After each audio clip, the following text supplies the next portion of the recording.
Do you really have a lack of discipline? And if you do, or you think that you do, is it really your biggest problem right now? You've been told in the past that consistency is the most important thing. That if you just keep going, if you just focus harder, if you just stick to the plan or use the Pomodoro timer correctly, you'll finally get caught up. But the reality is, you're probably not undisciplined.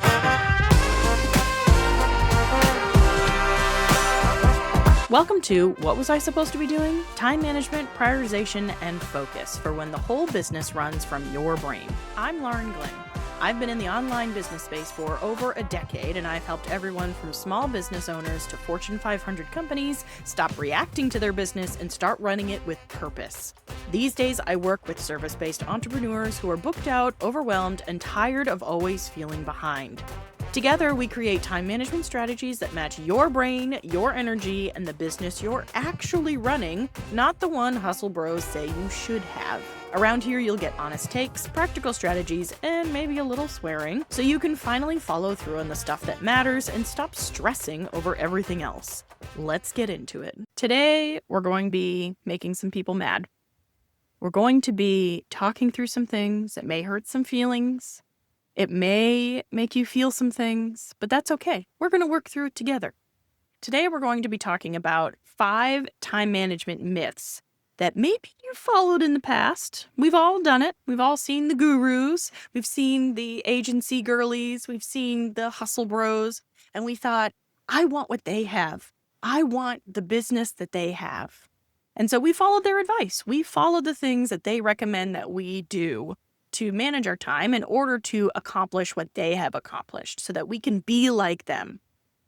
But the reality is that they're probably not even following the advice that they're giving out. They're probably not even doing these things that they recommend to you to do. And so today we're going to be talking through those 5 major time management myths that have come around and what maybe is true instead, or what you could do instead that may work better for your brain, your business, and your energy. So the reality is you've tried the planners, you've tried the color-coded time blocking, you've tried the Pomodoro method, you've tried getting up at 5 a.m., you've tried getting up at 10 a.m., you've tried working late into the night. You've heard all of the things of, well, you have the same hours in the day as Beyonce, but do you really? Beyonce probably has an army of people helping her, and you probably do not. If you do, you're probably listening to the wrong podcast. And the reality is you're still behind, you're still tired, even though you're doing all these things that the gurus say that you should do. Today is not about giving you more tips that you have to figure out and follow. It's about naming the ones that are actually keeping you stuck and helping you get out of that cycle. So the first myth I'm going to address right off the bat. The first one is you just need to wake up earlier. You have to get up at 5 a.m. You have to get up at 4 a.m. and just do an ice bath or meditate or journal or, do all of the things that you don't have time for during your day. And it sticks because you're seeing early risers framed as disciplined, successful, driven.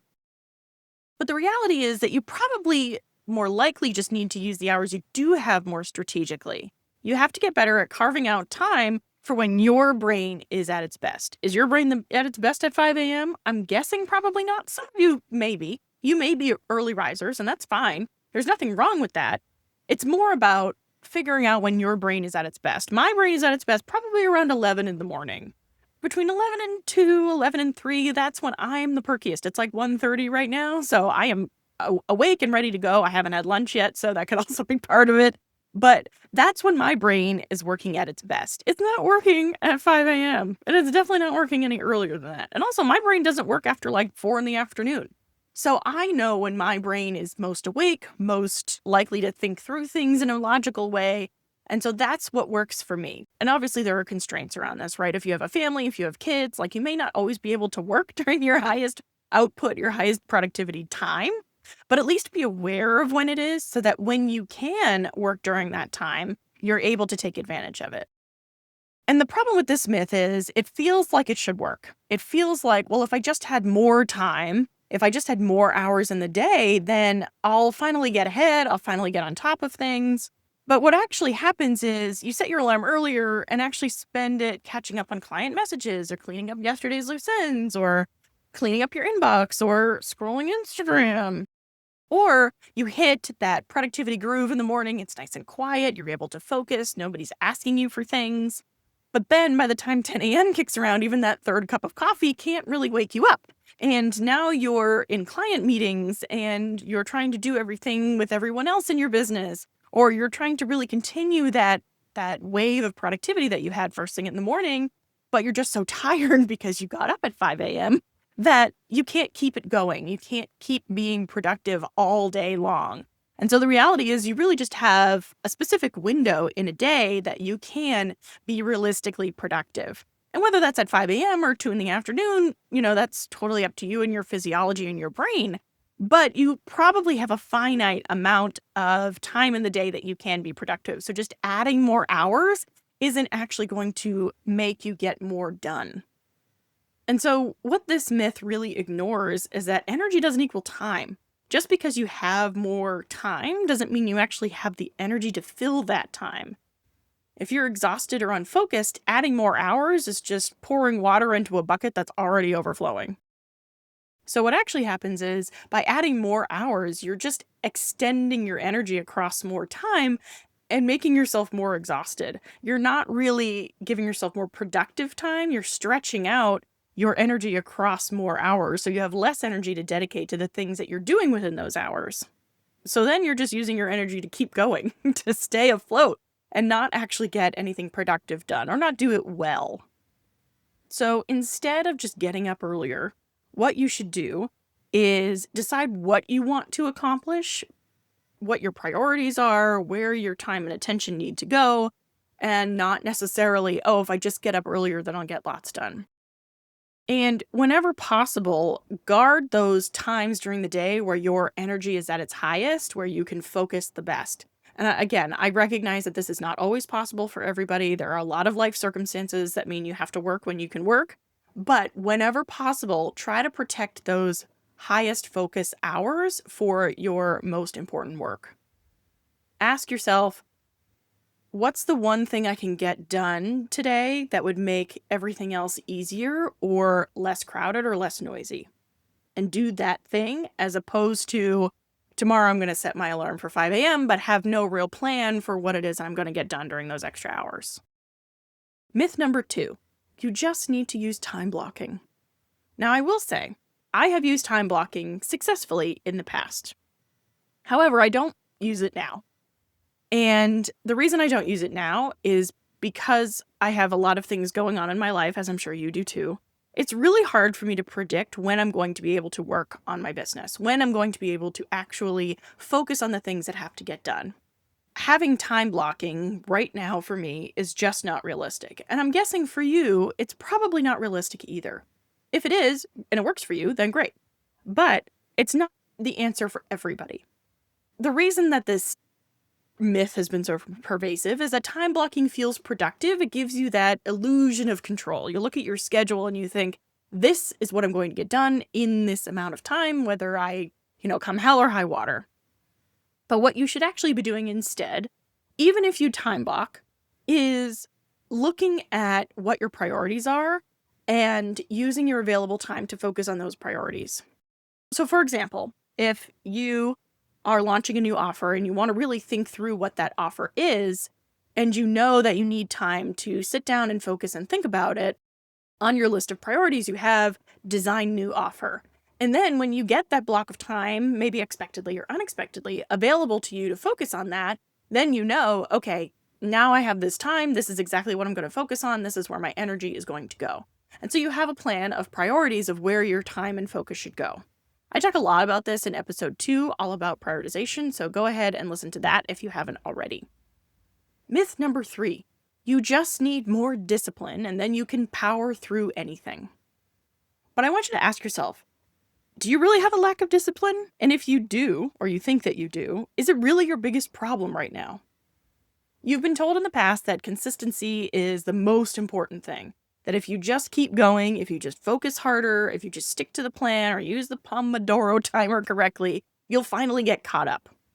But the reality is you're probably not undisciplined. You're probably doing a lot of things. You're probably getting a lot of things done, but you're trying to get too much done. You're probably overloaded. it's not that you don't have enough willpower. It's that you don't have enough bandwidth or capacity to actually do all the things that you're planning and trying to do. You're already showing up, you're getting things done, you're holding the business together.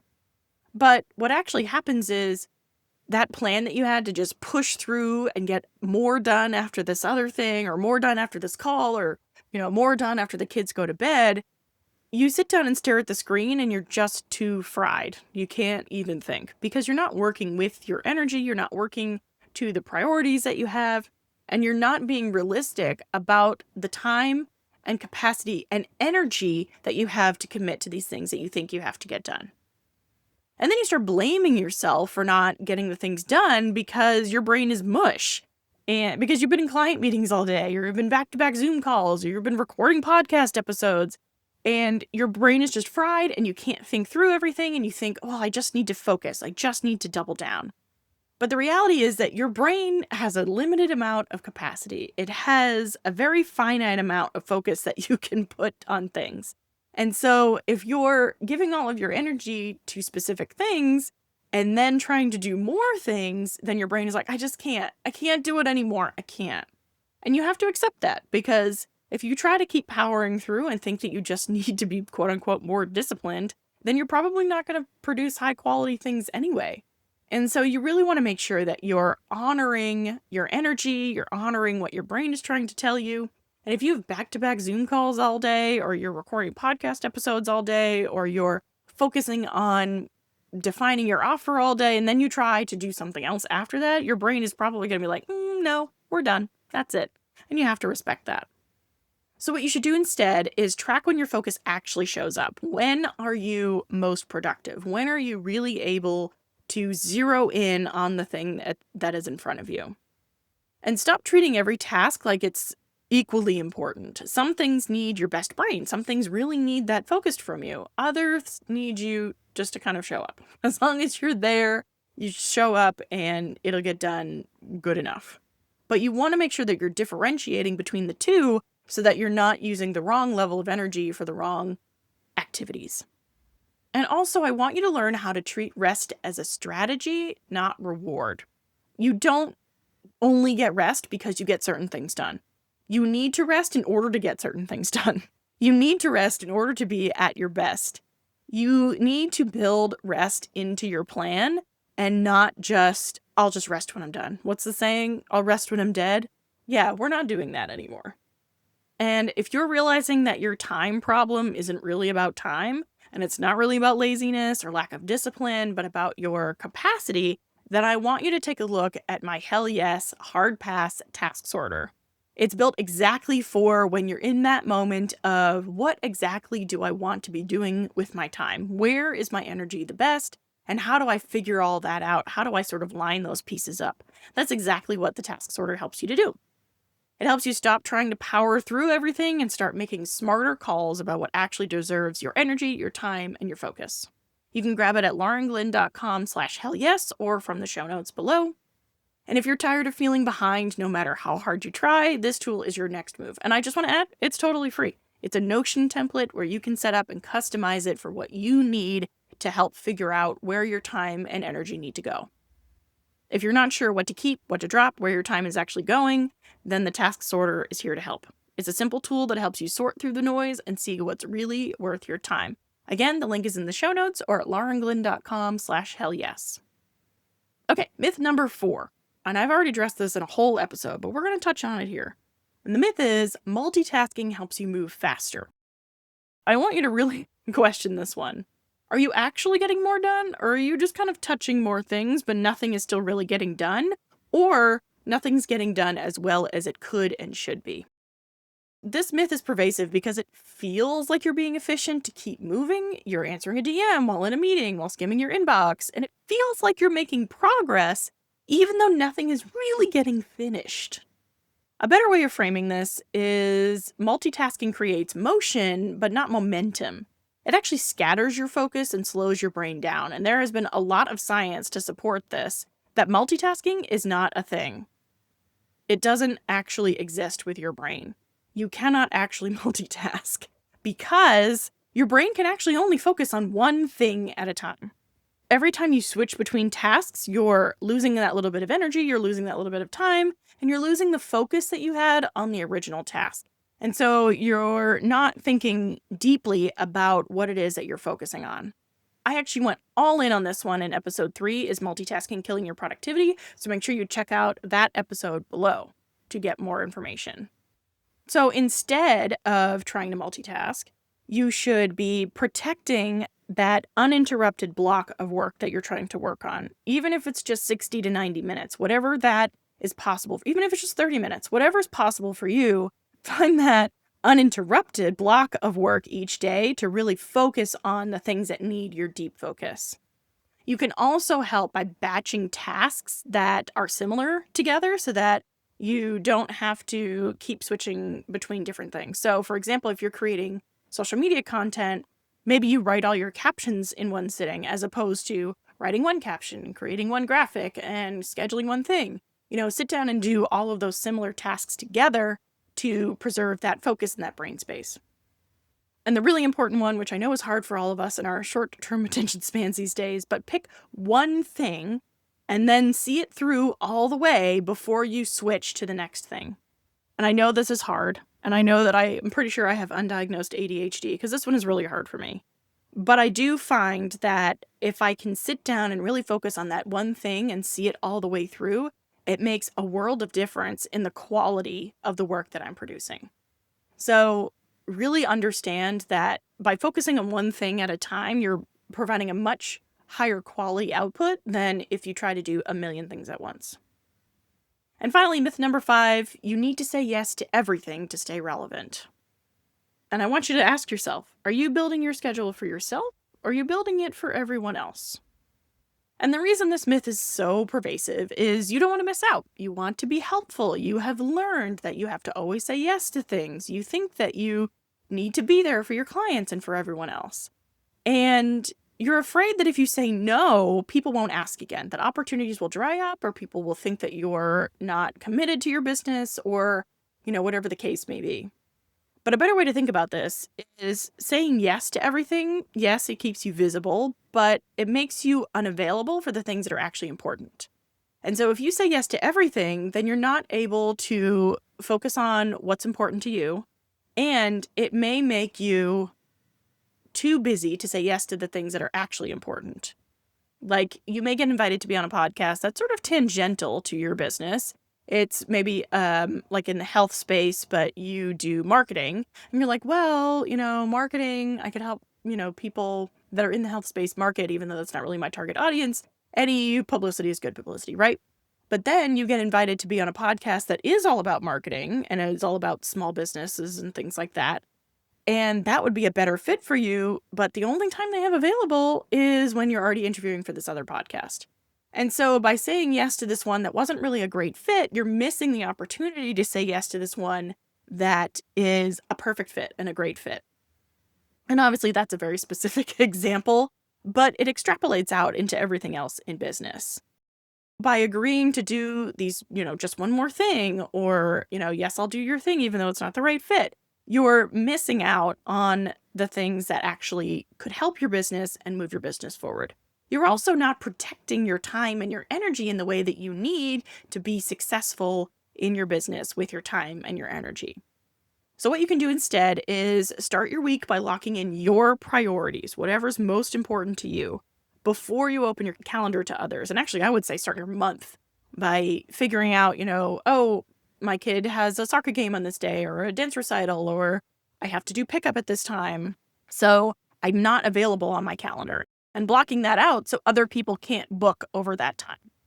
I also want you to try setting one non-negotiable focus block per day. And I know we talked about time blocking and whether it works or not, but figure out what that time is for you in that day when your energy is best if possible, and treat it like a meeting with yourself. You can only do the thing that you have planned for that time during that time block.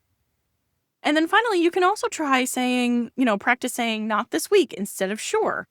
It's not a no, but it's also not a rejection. It's also a way to set a boundary without feeling like you're turning things down or feeling like you're drawing that hard line in the sand. if you need to kind of ease into saying no, I have no problem saying no. But if you need to ease into saying no, because it can be hard, then start by reframing it as repositioning it for when it works for you, as opposed to when they, need you, but it doesn't really fit into your schedule. So next week, we're going to be talking about what's actually getting in the way of following through on your good ideas. You have all these good ideas, you know what you want to do with your business, you know where your business needs to go, but you're really struggling to actually follow through on the things that you want to do. So how do we fix that? That's what we're going to be talking about next week on What Was I Supposed to Be Doing? If you haven't already, please like and subscribe, leave a comment, leave a review. I love reading them. It really means the world to me. And I love knowing that I am making an impact on the world. Thank you so much for listening or watching, and I will talk to you in the next one. Bye.